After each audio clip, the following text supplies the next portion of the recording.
Hi friends, ఇలా పప్పుచారు సలసలా మసులుతుంటే video తీయడం చాలా ఇష్టం అండి నాకు. ఇలా అమ్మనే గుర్తుకొస్తుంది పప్పుచారు చేసినప్పుడల్లా. మా పిల్లలకి మునక్కాయలు ఇలా క్యారెట్లు వేసి చేశానండి. చాలా ఇష్టం పప్పుచారు అంటే. స్కూల్ పని ఉన్నప్పుడల్లా పప్పుచారు చేస్తుండే.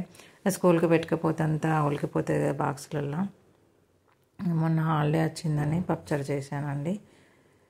పిల్లలకైతే చాలా ఇష్టము పప్పుచారు.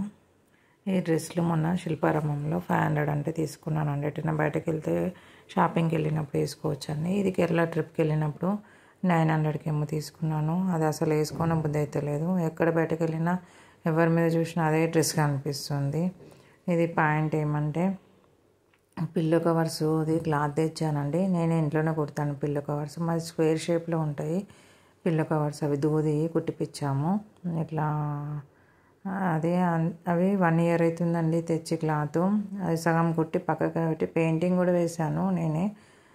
పెయింటింగ్ వేసాను, అన్నీ చేశాను, కానీ అవి కుట్టడం కొంచెం తప్పిపోయింది. ఆ పక్కన పెట్టేసాను, మర్చిపోయాను. మొన్న టైం ఉందని కుడదామని తీసానండి. ఇది పాత పిల్లో కవర్ని సైజ్ తీసుకొని అది ఎట్లా ఇది ఒకసారి కుట్టినప్పుడు తప్పిపోయింది కదా, మరి అది ఎట్లా మళ్ళీ కుట్టుకున్నా అని మళ్ళీ తీసి దాని సైజుని చూసి మళ్ళీ ఉల్టా పల్టా చేసి కుట్టానండి. బ్లౌజులు కొంచెం లూజ్ అయినాయని అది కుట్టాను. ఇది పాత పిల్ల, అది కొంచెం ఇలా తప్పిపోయిందని పాత పిల్లని చూసి కుట్టాను. ఇది ఇంట్లో మన చేతితోటి కుట్టుకుంటే మన్నికగా ఉంటాయండి. ఒక్కొక్కటి వీడియోస్ అయినా కానీ పని అయినా కానీ ఒక్కొక్కటి ఇట్లా ఫటాఫట్ అయిపోతాయండి. కొన్ని ఇట్లా చూడండి, ఇప్పుడు 1 ఇయర్ అవుతుంది వీటిని పక్కకి పెట్టేసేసి, అంటే వేరే ఉండే అవి వేసాను. ఇవి అప్పుడు పాత అని చూపెట్టిన అది వేసేసాను. కొన్ని పనులు అసలు కావండి. 2 ఇయర్స్ నుండి ఒక పని అనుకుంటున్నాము. ఎన్ని పూజలు చేస్తావు కదా అని అన్నీ ఫటాఫట్ అయిపోతాయి పనులు అని బయట మా ఫ్రెండ్స్ అంటారండి. కానీ నాకు కూడా పనులు తొందరగా కావండి. నేనేమన్నా పెద్ద స్పెషల్ ఏం కాదు, మొక్కుతూ ఉంటాను. ప్రత్యేకంగా ఒక్కరోజు మొక్కడమే కాదండి దేవుడికి, ప్రతిరోజు దైవనామ స్మరణ చేస్తూనే ఉండాలండి.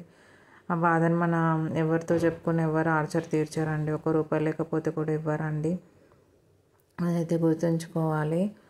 వీడియోస్ని అయితే ఆపేద్దాం అనుకున్నాను. 2 ఇయర్స్ అవుతుంది, కానీ మళ్ళీ కొంచెం అయితే ట్రై చేసి చూద్దామని కంటిన్యూ చేస్తానండి. ప్లీజ్ నా వీడియోస్ని ఏమైనా తప్పులుంటే చెప్పండి. లైక్ చేయండి, షేర్ చేయండి, సబ్స్క్రైబ్ చేయండి. ఏమైనా తప్పులు ఉంటే ఏమైనా మిస్టేక్స్ ఉంటే కామెంట్ బాక్స్లో తెలియజేయండి. ఇప్పటివరకు ఒక్క బ్యాడ్ కామెంట్ కూడా రాలేదండి. అదైతే చాలా సంతోషం అనిపిస్తుంది. మళ్ళీ 1600 మంది సబ్స్క్రైబర్స్ అయ్యారు. ఒక్క సబ్స్క్రైబర్స్ కూడా డిలీట్ కాలేదండి. నాకైతే అది చాలా సంతోషంగా అనిపిస్తుంది. Thank you so much friends. ఇలాగైనా వీడియోస్ చూస్తూ ఛానల్ని సబ్స్క్రైబ్ చేయండి ప్లీజ్.